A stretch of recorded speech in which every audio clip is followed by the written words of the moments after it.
Hello नमस्कार विद्यार्थी मित्रों। एक प्रश्न लईए प्रकरण नंबर 4 में परमाणवीय कक्षकोનું સમિશ્રણ એટલે શું? બંધની પ્રબળતા કોના ઉપર આધાર રાખે અને બંધ ક્યારે બને? હવે એક્ઝામની દ્રષ્ટિએ ઉપયોગી નથી, પણ સમિશ્રણ શું છે ને એ આપણે ખબર હોવી જોઈએ. હવે જ્યારે કોઈ પણ અણુનું સર્જન થાય ત્યારે બે પરમાણુ પહેલાં એકબીજાથી દૂર હશે. હવે જેમ જેમ એકબીજાની નજીક આવશે ત્યારે એમની સ્થિતિ ઉર્જા છે એ ડિક્રીઝ થતી જશે.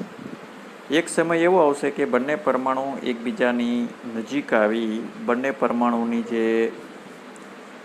પરમાણવીય કક્ષકો છે એ એકબીજા સાથે આંતરભેદન કરશે. તો આ આંતરભેદન કર્યું છે ને એ સમિશ્રણ છે.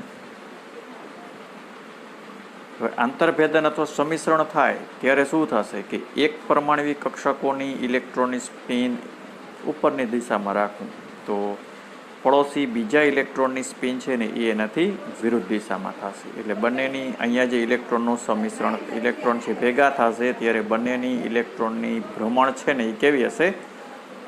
વિરુદ્ધ દિશામાં હશે. અને એને કારણે સહસંયોજક બંધનું નિર્માણ થાય.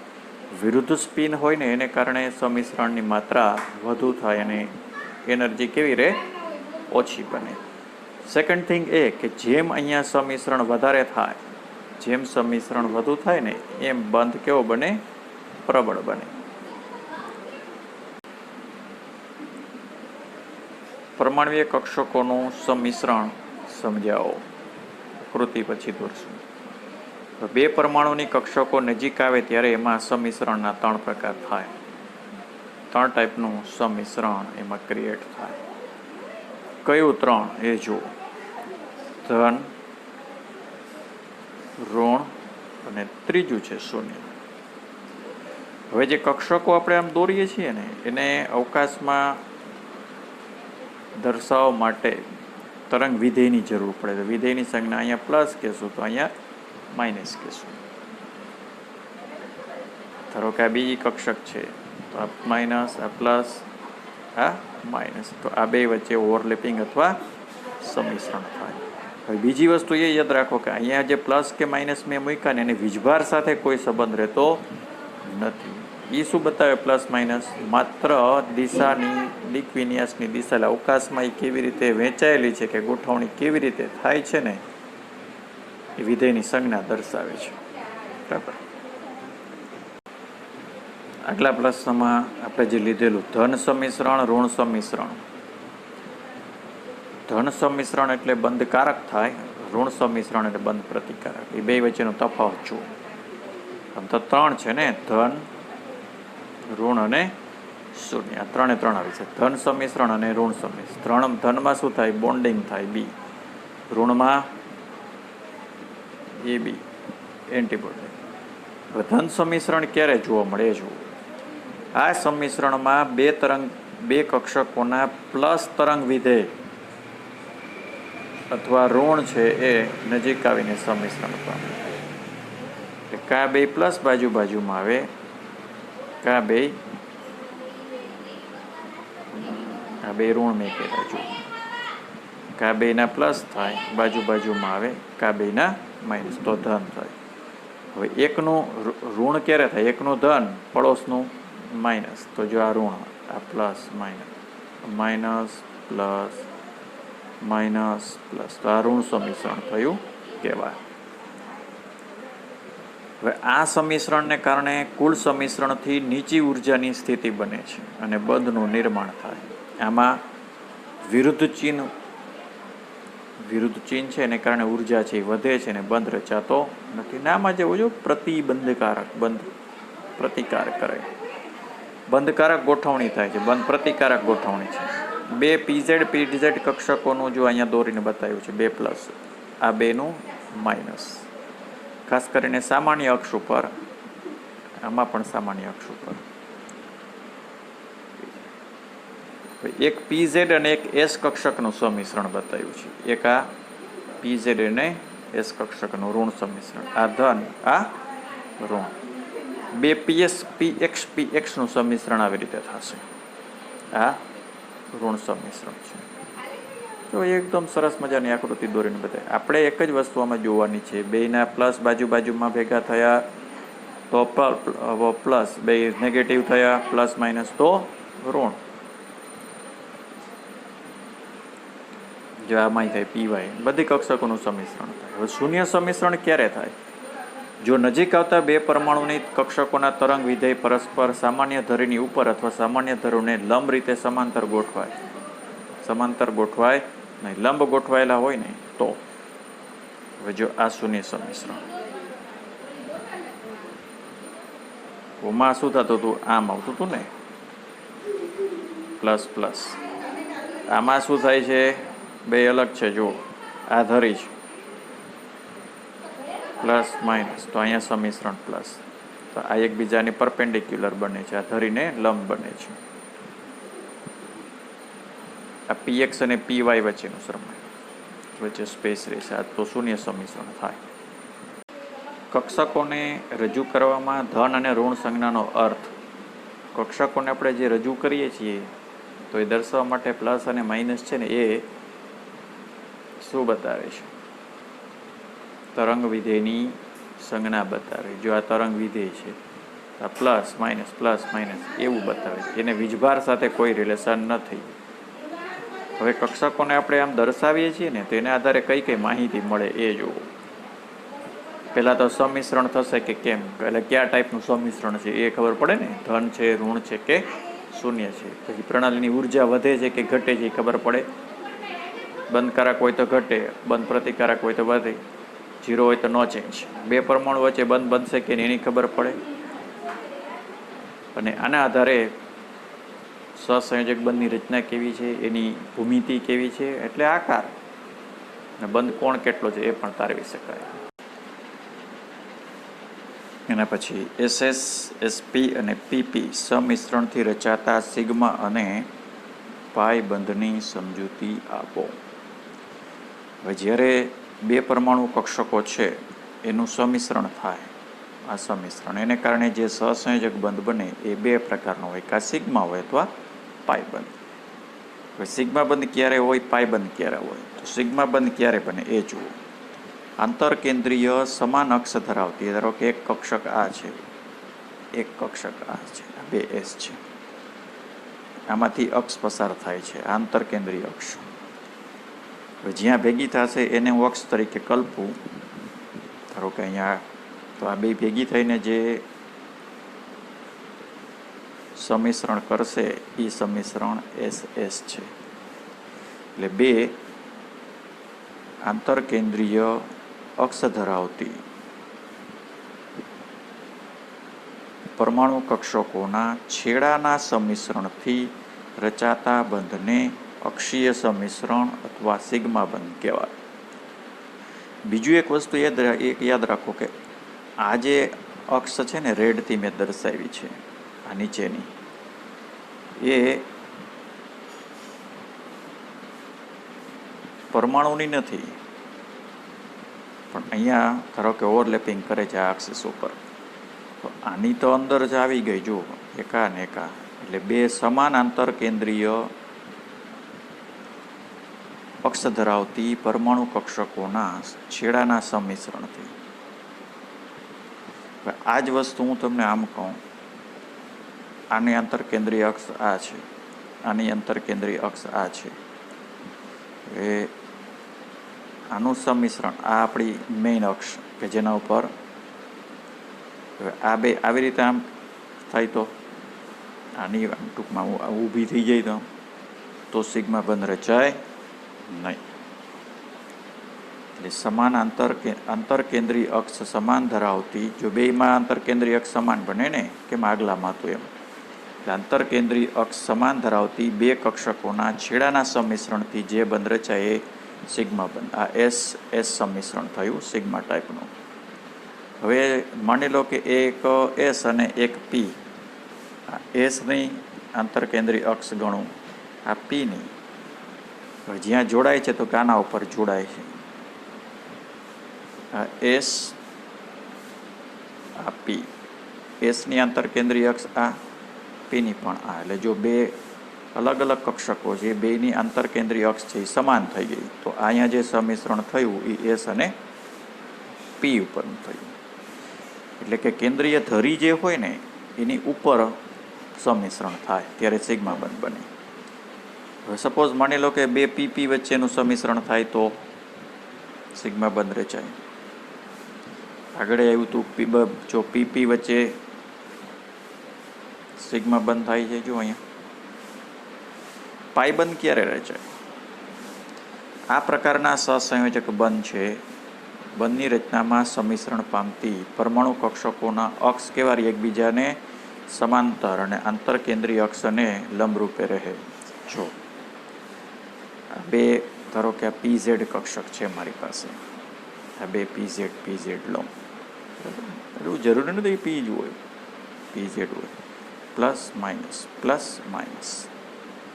હવે જ્યારે જોડાય છે ત્યારે માની લો કે આ આંતરકેન્દ્રીય અક્ષ, આની આંતરકેન્દ્રીય આ છે, આની આંતરકેન્દ્રીય આ છે એ ધરી છે. તો બેનું જોડાણ જો આમ પેરેલલ થાય છે, તો એને કારણે હવે શું જોવા મળ્યું? બેની અક્ષ છે એ એકબીજાને કેવી રહી? સમાંતર.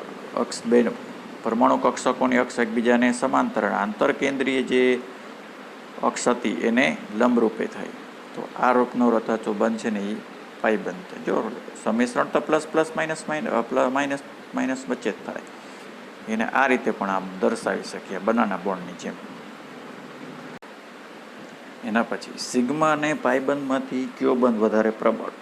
તો કે મિત્રો સિગ્મા અને પાઈ બંધમાંથી સિગ્મા બંધ છે ને એ વધારે પ્રબળ બને, પાઈ છે એ નિર્બળ હોય. શું કામ સિગ્મા બંધ છે એ પ્રબળ હોય? તો કે સિગ્મા બંધમાં જે બંધનું નિર્માણ થાય છે ને એ કેન્દ્રીય ધરીની ઉપર થાય છે ને, ધરીની ઉપર થાય છે એટલે મજબૂતાઈ વધે. જ્યારે પાઈ બંધની અંદર આ કેન્દ્રીય ધરી છે, પાઈ બંધની અંદર સમિશ્રણ છે એ કેન્દ્રીય ધરીથી દૂર થાય છે. જો અહીંયા ઉપર નીચે, એટલે એ ઓછો મજબૂત બને.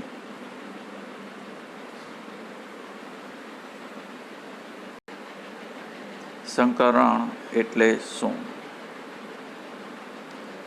ડાયરેક્ટ સંકરણની વ્યાખ્યા આગળ મેં તમને કીધી હતી. એક જ પરમાણુની થોડીક જુદી જુદી ઉર્જાવાળી, એટલે લગભગ સમાન ઉર્જાવાળી પરમાણ્વીય કક્ષકોનું આંતરમિશ્રણ થાય છે અને તેમની ઉર્જાનું પુનઃ વિતરણ થાય. પરિણામે એક સમાન ઉર્જા અને એક સમાન આકારવાળી નવી કક્ષકોનો સેટ રચાય છે. આ નવી કક્ષકો જે બને ને એને સંકર કક્ષકો કહેવાય અથવા સંકૃત કક્ષકો, અને સંકરણ કહેવાય. ધારો કે મિથેન છે, મિથેનમાં કાર્બન છે કેન્દ્રજ પરમાણુ છે. કાર્બનની એક 2s અને 3 2p કક્ષક છે એકબીજા સાથે સમિશ્રણ પામે તો કુલ નવી બનાવશે 4 sp.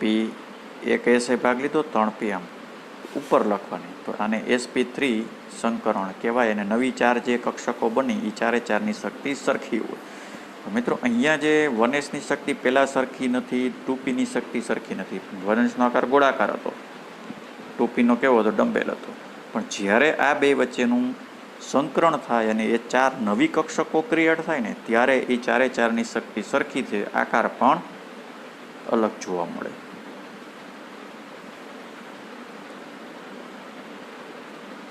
આ ટાઈપનો કંઈક અલગ આકાર જોવા મળે આ 4sp3 સંકર કક્ષકો. સંકરણની વિશિષ્ટ ખાસિયતો. સંકૃત કક્ષકોની સંખ્યા કેટલી હોય?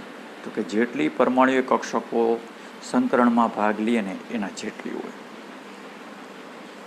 સંકૃત કક્ષકો હંમેશા કેવી હોય? સમાન ઉર્જાવાળી અને સમાન આકારવાળી. આગળ કીધું જ છે. શુદ્ધ પરમાણ્વીય કક્ષકોની સાપેક્ષમાં સંકર કક્ષકો સ્થાયી બંધની રચનામાં વધુ અસરકારક છે.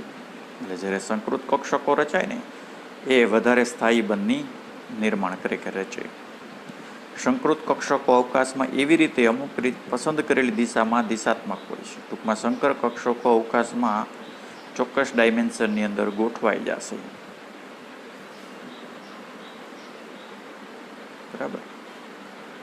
એમ કહે છે, કે જેથી તેમના ઇલેક્ટ્રોન યુગ્મની વચ્ચે અપાકર્ષણ કેવું લાગે, ન્યૂનતમ ક્રિએટ થાય અને સ્થાયી ગોઠવણી થાય, જેને આધારે અણુનો આપણે રચના અથવા આકાર નક્કી કરી શકીએ છીએ. સંકરણ માટેની અગત્યની આવશ્યકતા જણાવો. સંકરણ ક્યારે થાય, તો કે સૌથી પહેલાં તો જે પરમાણુ કક્ષક છે, દાખલા તરીકે કાર્બન પરમાણુ છે, એની 1s2 2s2 2p2, તો આ સંયોજકતા કોષ કહેવાય. કે સંયોજકતા કોષની અંદર જે કક્ષકો હોય ને એ જ ભાગ લે. આ 1s છે એ આંતરિક કક્ષક છે, એ સંકરણમાં ક્યારેય ભાગ ના લે. સંયોજકતા કોષની પરમાણુ કક્ષકો છે એ સંકરણમાં ભાગ લેશે. જ્યારે સંકરણની જે કક્ષકો ભાગ લે ને ત્યારે એની ઉર્જા લગભગ સરખી હોય છે. એકદમ પરફેક્ટ સરખી ના હોય, પણ શક્તિમાં તફાવત ઓછો હોય ને એવી ઉર્જા લગભગ કેવી હોવી જોઈએ, સરખી હોવી જોઈએ. સંકરણ થતાં પહેલાં સંયોજકતા ઇલેક્ટ્રોનની બઢતી અનિવાર્ય શરત નથી. એ વળી શું, જ્યારે સંકરણ થાય ત્યારે ઇલેક્ટ્રોનની આમ ફેરગોઠવણી થાય એવું જરૂરી બનતું નથી. ક્યારેક ફેરગોઠવણી થાય છે, ક્યારેક ના થાય. ધારો કે જો મારે અહીં કાર્બનમાં sp3 સંકરણ કરવું હોય ને, તો આ 1s, આ 2pને મેં 3 ખાના કર્યા. શું કામ? કારણ કે પી કક્ષક છે 3 ટાઈપની છે ને, એસ છે 1 ટાઈપની, 1sના 2 ઇલેક્ટ્રોન. બરાબર. હવે sp3 સંકરણ કક્ષણ મારે કરવું છે, એનો મતલબ કે એક એસ જોશે ને 3 પી કક્ષકો છે ને એમાં એક ઇલેક્ટ્રોન હોય ને એવી કક્ષક મારે જોઈએ. એટલે એક ઇલેક્ટ્રોન વાળી કક્ષકો છે એકબીજા સાથે સંમિશ્રણ પામશે. હવે અહીંયા 2s માંથી એક ઇલેક્ટ્રોન અહીંયા જતો રહેશે. શું કામ? તો જ એક ઇલેક્ટ્રોન થાય ને. એટલે અહીંયા આવી ગયો. હવે આ છે એ નીકળી ગયો. તો આ જે મેં કર્યું છે ને એને શું કહેવાય? ઇલેક્ટ્રોનની બઢતી. તો દરેક વખતે કાંઈ ઇલેક્ટ્રોનની બઢતી જરૂરી ના બને. ક્યારેક તો ઓલરેડી કક્ષક ખાલી જ હોય તો ઇલેક્ટ્રોનની બઢતી જરૂર ના પણ પડે. બરાબર. અને એવું જરૂરી પણ નથી કે બધી જ અર્ધપૂર્ણ કક્ષકો સંકરણમાં ભાગ લે. sp3 ને બદલે sp2 થાય તો આ જે પી કક્ષક છેલ્લી છે ને એ સંકરણમાં ભાગ નહીં લે તો એ શું કરશે? આમ ઉપર આમ લંબરૂપે ગોઠવાશે. પરમાણ્વીય કક્ષકો અને સંકૃત કક્ષકો વચ્ચેનો તફાવત ઘરેથી આપીએ છીએ પ્રશ્ન.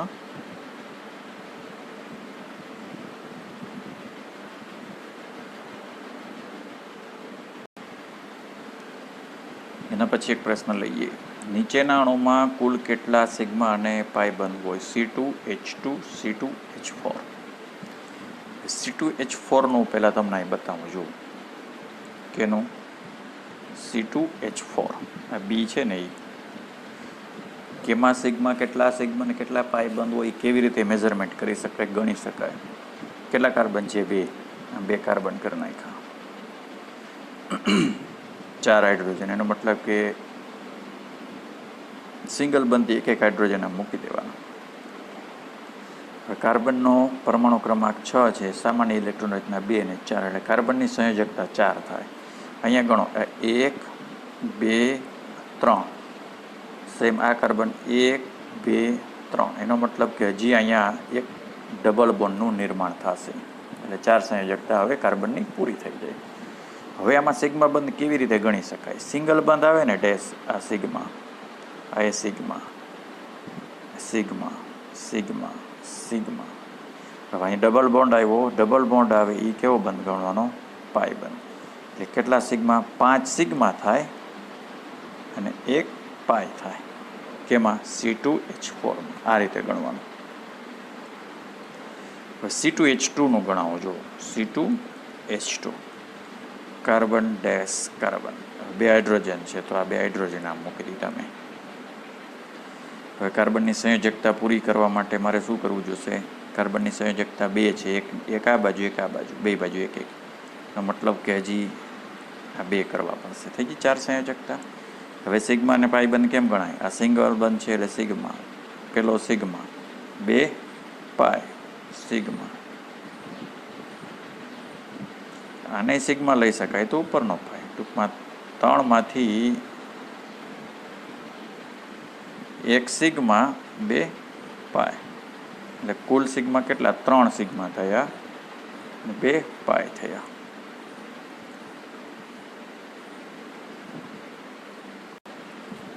એના પછી એસપી સંકરણ એટલે શું? એક જ પરમાણુની ઓછો તફાવત ધરાવતી એક NS એટલે ગમે એટલે હોઈ શકે, બરાબર, 1s 2s 3s ગમે, એક NP એટલે 2p 1p ના હોય, 2p 3p 4p.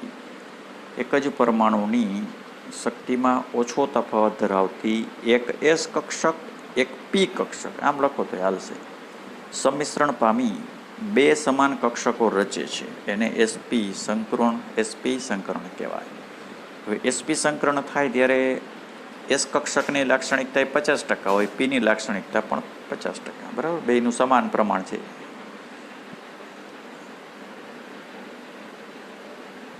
બંને સમતુલી SP કક્ષકો છે ને એ એકબીજા સાથે કેવી રીતે ગોઠવાયેલી હશે? રેખીય રીતે ગોઠવાયેલી હશે. એટલે બંધ કોણ છે ને એ 180 ડિગ્રી થશે. જ્યારે SP સંકરણ થાય ત્યારે રેખીય આકાર આવે, રેખીય દિશામાં એ કક્ષકો ગોઠવાય છે.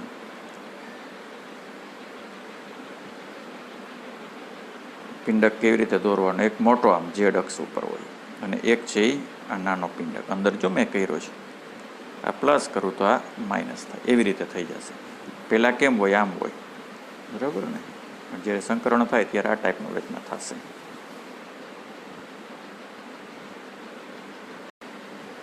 SP સંકરણ ઉદાહરણ આપી સમજાવો.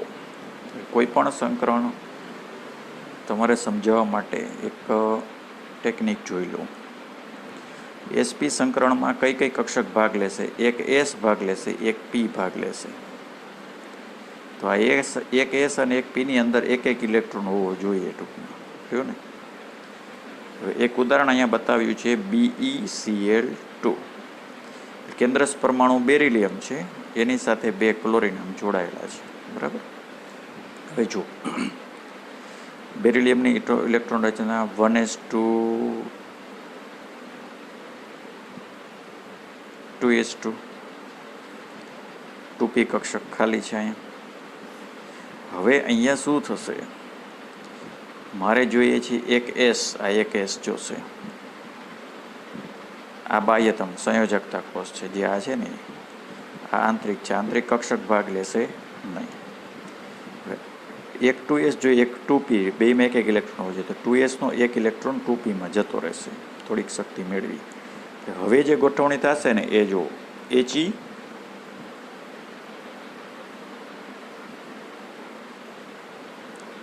એટલે 1s2, પછી 2s1 2p1. તો આ જે ઇલેક્ટ્રોન રચના મેં બઢતી વળી કરીને એને ઉત્તેજિત અવસ્થાની ઇલેક્ટ્રોન રચના કહેવાય, જેને સ્ટાર તરીકે આમ દર્શાવાય. સ્ટારવાળી ઇલેક્ટ્રોન રચના શું બતાવી? ઇલેક્ટ્રોનની કંઈક અદલા બદલી થઈ છે. એટલે હવે એક ઇલેક્ટ્રોન અહીંયા મૂકી દીધું એટલે 2sમાં એક આવ્યો, 2pમાં એક આવ્યો. તો આ 2 કક્ષકો એકબીજા સાથે સંમિશ્રણ પામી અને કુલ નવી કેટલી બનાવશે? 2 સંકર કક્ષકો બનાવશે. આ બંને કક્ષકો છે એકબીજા સાથે 180 ડિગ્રીને ખૂણે રેખીય આકારમાં ગોઠવાશે. હવે સંકર કક્ષકો એની બની ગઈ. જો આ એક S, આ P, આ એક બની ગઈ, આ બીજી બની ગઈ. જો અંદર નાનકડા ફૂલડા છે. હવે એની સાથે જો આ રીતે છે,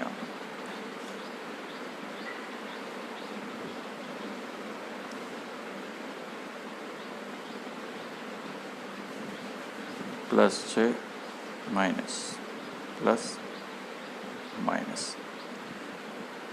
હવે 2 ક્લોરિન જોડાયેલા છે, તો ક્લોરિનની ઇલેક્ટ્રોન રચના જુઓ. Neon 3s2 3p2 3px2 3pz1 છે. એક એક ક્લોરિનની PZ કક્ષક છે ને એ અહીંયા સંમિશ્રણ કરશે આમ આની સાથે 2 બાજુએ. તો આ ક્લોરિનની કક્ષક છે, કઈ? PZ કક્ષક છે. આ બેરિલિયમની છે, કઈ? SP સંકર કક્ષકો છે. તો અહીંયા જે સંમિશ્રણ થઈને જે બંધ બનશે ને એ 2 કેવા બંધ બને? સિગ્મા બંધ બને. આકાર કેવો છે? રેખીય છે. આકાર કેવો? રેખીય. બંધ કોણ 180 ડિગ્રી. sp2 સંકરણ સમજાવો.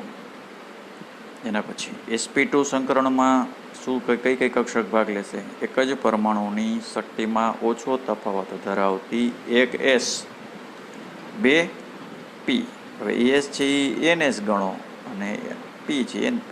ns np ના લખો તોય હાલશે. એક s, એક બે p કક્ષક એકબીજા સાથે સંમિશ્રણ પામી સમાન આકારવાળી કુલ નવી કેટલી બનાવશે? 3 કક્ષકો બનાવશે, જેને સંકર કક્ષકો કહેવાય.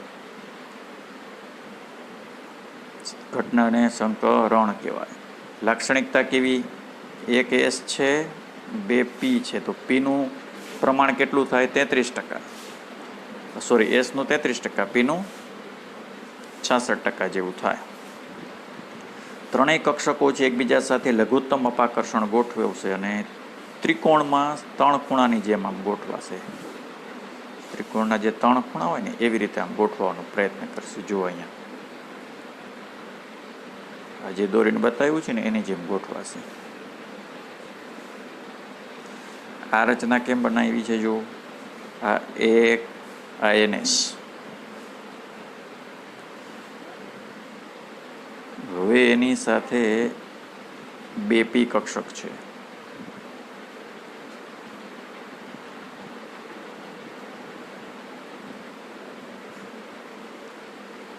આ એક p, એક આ બીજો p. આ પ્લસ તો આ માઇનસ, પ્લસ તો માઇનસ, આમાં પ્લસ. અહીંથી આ ધારો કે અક્ષિસ છે, જે આકૃતિ દોરી ને આવી રીતે આમ દોરવા માટે, સમજાવવા માટે છે. કેવી રીતે ગોઠવાશે? ત્રણેય ત્રિકોણના 3 ખૂણાની જેમ ગોઠવાશે. આકાર જો કે ત્રણેયનો સરખો હોય.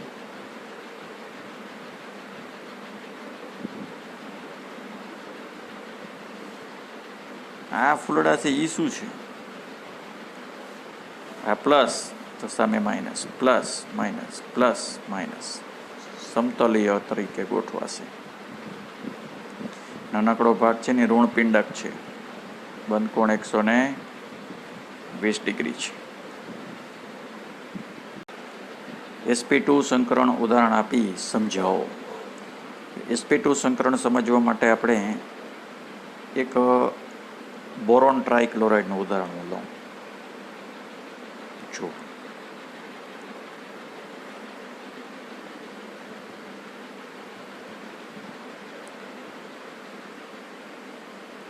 બોરોન છે કેન્દ્રસ પરમાણુ છે.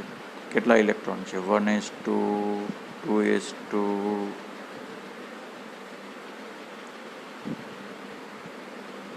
2p1. 1s માં 2 છે, 2s માં 2 છે, 2p છે.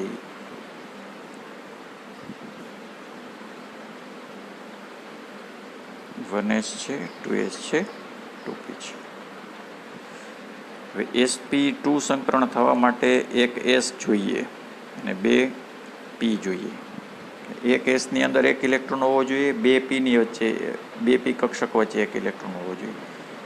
s માં તમે જોશો તો અહીં 2 ઇલેક્ટ્રોન છે, p માં 1 છે. એટલે એક s ખાલી કરવા માટે આપણે શું કરીએ? એક ઇલેક્ટ્રોનને સ્થળાંતર કરાવવું અને અહીંયા આપી દઉં. હવે ઇલેક્ટ્રોન રચના જો પાછી હું આખી લખું છું, નીચે બતાવું. એટલે જ્યારે બોરોન છે ઉત્તેજિત અવસ્થામાં આવશે ત્યારે એની ઇલેક્ટ્રોન રચના આ 1s,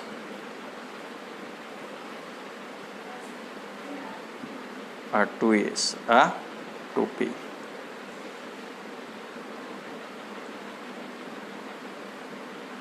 હવે જો આ બે કક્ષકો ભાગ લેશે, કઈ? એક s અને બે p કક્ષકો એકબીજા સાથે સંમિશ્રણ પામી કુલ નવી 3 sp2 સંકર કક્ષકો બનાવશે. જે કેવી રીતે ગોઠવાશે? આમ કાટખૂણે ગોઠવાશે ને, સોરી, સમતોલના ત્રિકોણના 3 ખૂણાની જેમ ગોઠવાશે. હવે એની સાથે 3 ક્લોરીન જોડાયેલા છે. તો ક્લોરીનની pz કક્ષક છે ને, અહીંયા ઇલેક્ટ્રોન આપશે આમ ત્રણેય જગ્યાએ. તો આ જે મેં ઇલેક્ટ્રોન કર્યા ને ક્લોરિનના છે જો, એટલે ત્યાં 3 બોરોન અને ક્લોરિન વચ્ચે સિગ્મા બંધનું નિર્માણ થશે. તમને જે આકૃતિની દોરીને બતાવ્યું છે એ જોઈ લ્યો. હવે આ સંકર કક્ષકો બની છે, આ ક્લોરિન છે જો. આ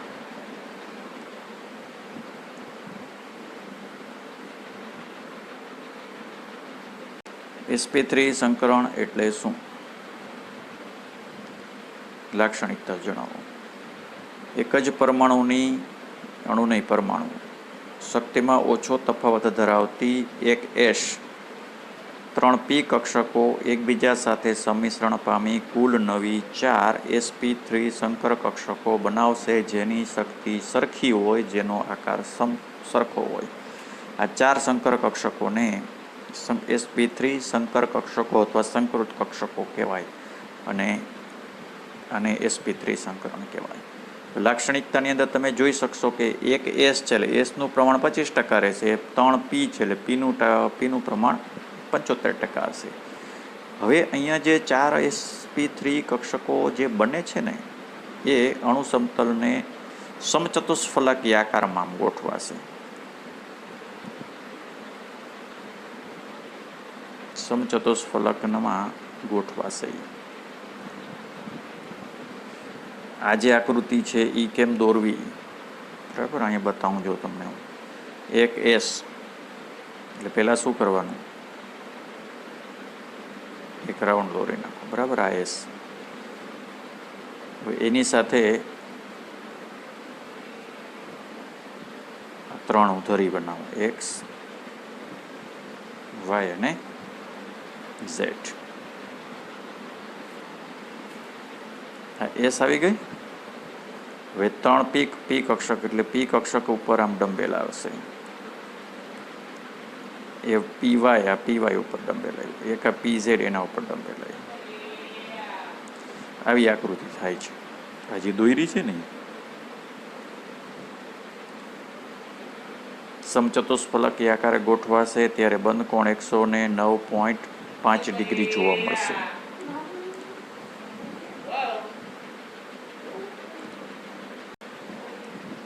મિથેનની અણુરચના સમચતુષ્ફલકીય છે અથવા મિથેનમાં થતું સંકરણ સમજાવો.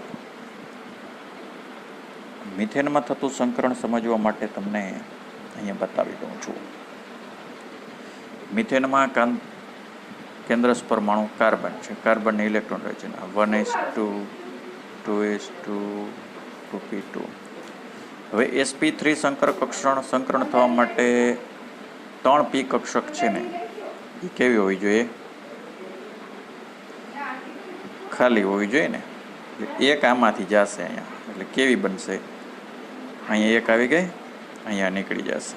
હવે 4 કક્ષકો એકબીજા સાથે સંમિશ્રણ પામી કુલ નવી 4 સંકર કક્ષકો તૈયાર કરશે. એનો આકાર સરખો છે, ઉર્જા સરખી છે, જે અણુ સમતલને સમચતુષ્ફલકીય આકારમાં ગોઠવાશે.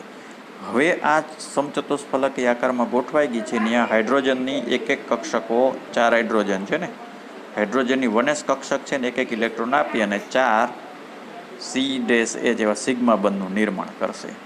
આકાર કેવો? સમચતુષ્ફલકીય. બંધ કોણ 109.5 ડિગ્રી. એને તમારે 109 ડિગ્રી 30 મિનિટ એ લખી શકાય.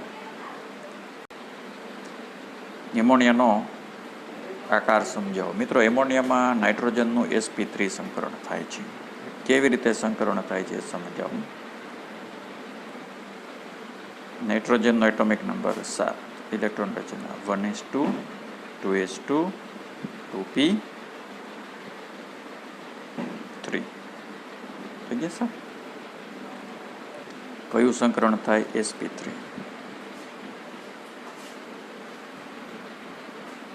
આ 2s, આ 2p.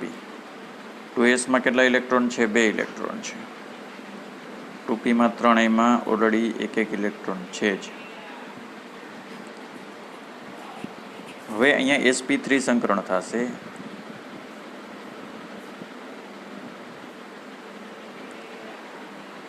એટલે 4 જે કક્ષકો બનશે એ 4 ની શક્તિ કેવી હશે? સરખી હશે. જો આમાં ઇલેક્ટ્રોનની ફેરગોઠવણી થતી નથી. આગળ આવ્યું હતું ને, ઇલેક્ટ્રોનની કંઈ ગોઠવણી જરૂરી ના હોય. હવે અહીંયા જે ચારે ચાર કક્ષકો જે બનશે ને એ સમચતુષ્ફલકીય રીતે ગોઠવાશે. જો આ સમચતુષ્ફલકીય બતાવ્યો છે, એમાં 3 જગ્યાએ હાઇડ્રોજન જોડાશે. એક કક્ષક એવી છે કે એ એલપી છે, લોન પેર છે, કે જે સંકરણમાં ભાગ લેતી નથી. આ પીઝેડ કહું, બરાબર, આ એલપી છે. એ ક્યાં ગોઠવાશે? ઉપરની સાઈડમાં ગોઠવાશે. તો એને કારણે એનું અહીં અપાકર્ષણ બળ લાગશે. એટલે બંધ કોણ હોવો જોઈએ 109.5 ડિગ્રી, એને બદલે ઘટીને કેટલો થઈ જાય? 107 ડિગ્રી થઈ જાય છે. આકાર કેવો? ત્રિકોણીય થઈ જાય છે. સમચતુષ્ફલકમાંથી ત્રિકોણીય પિરામિડલ આકાર થઈ જાય છે. જોઈ શકશો તમે. જો ચાર sp3 સંકર કક્ષકો બની છે, એમાંથી 3 છે અર્ધપૂર્ણ છે. એકની અંદર ઇલેક્ટ્રોન યુગ્મ રહેશે. જો 4 જે બની છે એમાં 3માં એક ઇલેક્ટ્રોન થશે. એક છે એ પૂરેપૂરી ભરેલી હશે, અહીં જે ELP વાળી છે. પાણીનો આકાર વી શેપ છે એ સમજાવો. જે રીતે આપણે એમોનિયાનું સંકરણ જોઈ ગયા ને એ રીતે પાણીમાં થાય. પાણીમાં sp3 સંકરણ થાય ઓક્સિજનનું. ઓક્સિજન પાસે 8 ઇલેક્ટ્રોન છે. 1s2 2s2 2p4 થઈ ગયા. આ 2s ની 2, 2pમાં 4 છે. આ 2 3 4, આ 2p 1sમાં 2 છે, બરાબર. હવે જોજો, હવે એ સંકરણ થશે કઈ? 1s અને 3p કક્ષક છે. હવે પહેલાં ગોઠવાવાનો પ્રયત્ન કરશે તો એ કેવું? સમચતુષ્ફલકીય આકારે જ ગોઠવવાનો પ્રયત્ન કરશે. હવે 4 જે કક્ષકો તૈયાર થઈ,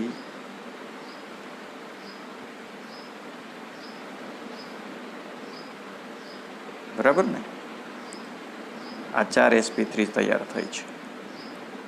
એની સાથે 2 હાઇડ્રોજન તો 2 જ જોડાયેલા છે. તો હાઇડ્રોજનની 1s કક્ષક છે ને, અહીંયા આમ એક ઇલેક્ટ્રોન અહીંયા આપશે. હાઇડ્રોજન છે. તો આ 2 જે બની ને એ 2માં જો ડબલ ઇલેક્ટ્રોન છે. આ 2 અર્ધપૂર્ણ હતી. અહીંયા સિગ્મા બંધનું નિર્માણ થયું, અહીંયા સિગ્મા બંધનું નિર્માણ થયું. તો હવે આ એલપી કક્ષક છે ને, આ 2 એલપી છે, એના ઉપર એક પ્રકારનું અપાકર્ષણ બળ લગાડશે. એટલે આનો આકાર છે ને વી શેપ થઈ જશે અપાકર્ષણને કારણે. વાસ્તવિક બંધ કોણ કેટલો હોવો જોઈએ? 109.5 ડિગ્રી હોવો જોઈએ, એને બદલે થઈ જાય છે 104.5 ડિગ્રી થઈ જાય છે. કેને કારણે? આ એલપીના અપાકર્ષણને કારણે, જે VSEPR માં આવ્યું હતું ને એની આધારે.